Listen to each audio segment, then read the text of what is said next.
বন্ধুসকল নমস্কাৰ আশা ৰাখিছো আপোনালোক সকলো কুশলে আছে আৰু কুশলে থাকিব লাগে বন্ধুসকল আজি আপোনালোকক এই সময়ত জনাবলৈ লৈছো চাওক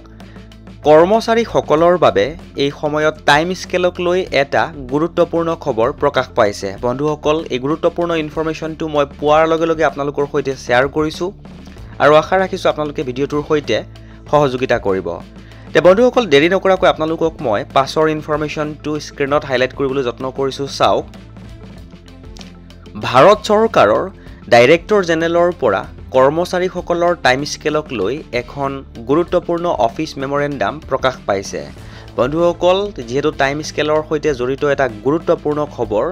সকলো সবিশেষ জনাম আপোনালোকক আজিৰ এই ভিডিওটোৰ জৰিয়তে আৰু যিমান পাৰো কম সময়ৰ ভিতৰতে জনাবলৈ যত্ন কৰিম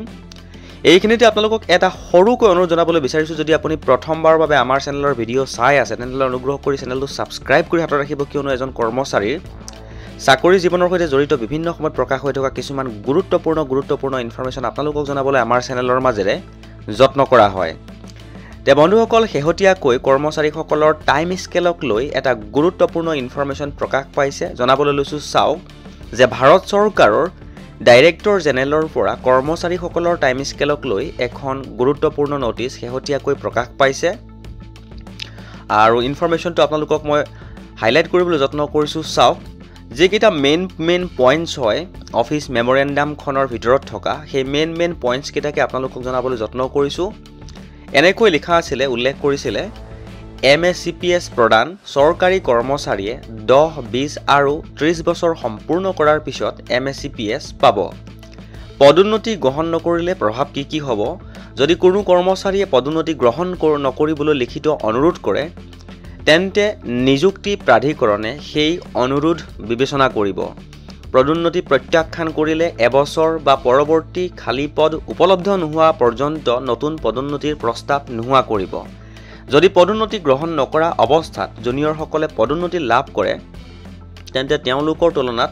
জ্যেষ্ঠতা হেৰুৱাব MSCPS ৰ অধীনত বিত্তীয় উন্নয়ন ফাইনেন্সিয়েল আপগ্ৰেডেশন পদোন্নতি প্ৰত্যাখ্যান কৰাৰ আগতে যদি কোনো কৰ্মচাৰীয়ে MSCPS ৰ অধীনত বিত্তীয় উন্নয়ন লাভ নকৰে তেন্তে তেওঁ উন্নয়ন দিয়া নহব যদি ইতিমধ্যে বিত্তীয় উন্নয়ন দিয়া হয় তেন্তে তেওঁ পুনৰ পদোন্নতি গ্ৰহণ নকৰা পৰ্যন্ত নতুন বিত্তীয় উন্নয়ন লাভ কৰিব নোৱাৰিব স্থগিত সময় গণনা নহব পদোন্নতি গ্ৰহণ নকৰাৰ তাৰিখৰ পৰা পদোন্নতি গ্ৰহণ কৰা দিনলৈকে এই সময়সীমা MSCPS ৰ অধীনত স্থগিত অৱস্থা হিচাপে গণনা কৰা নহব পদোন্নতি গ্ৰহণ নকৰিলে MSCPS ৰ অধীনত পৰৱৰ্তী বিত্তীয় উন্নয়ন পোৱাত দেৰি হ'ব আৰু জ্যেষ্ঠতা হেৰুৱাব তে বন্ধুসকল শেহতীয়াকৈ এটা গুৰুত্বপূৰ্ণ ইনফৰমেশন কৰ্মচাৰীসকলৰ টাইম স্কেলক লৈ প্ৰকাশ পাইছিল আৰু ভাৰত চৰকাৰৰ এই যিখন গুৰুত্বপূৰ্ণ অফিচ মেমৰেণ্ডামৰ অসমীয়া অনুবাদটো আপোনালোকক জনাবলৈ যত্ন কৰিলো যদি ইনফৰমেশনটো ভাল লাগিছে তেনেহলে আপুনিও এবাৰ শেয়াৰ কৰি দিব বুলি আশা ৰাখিলো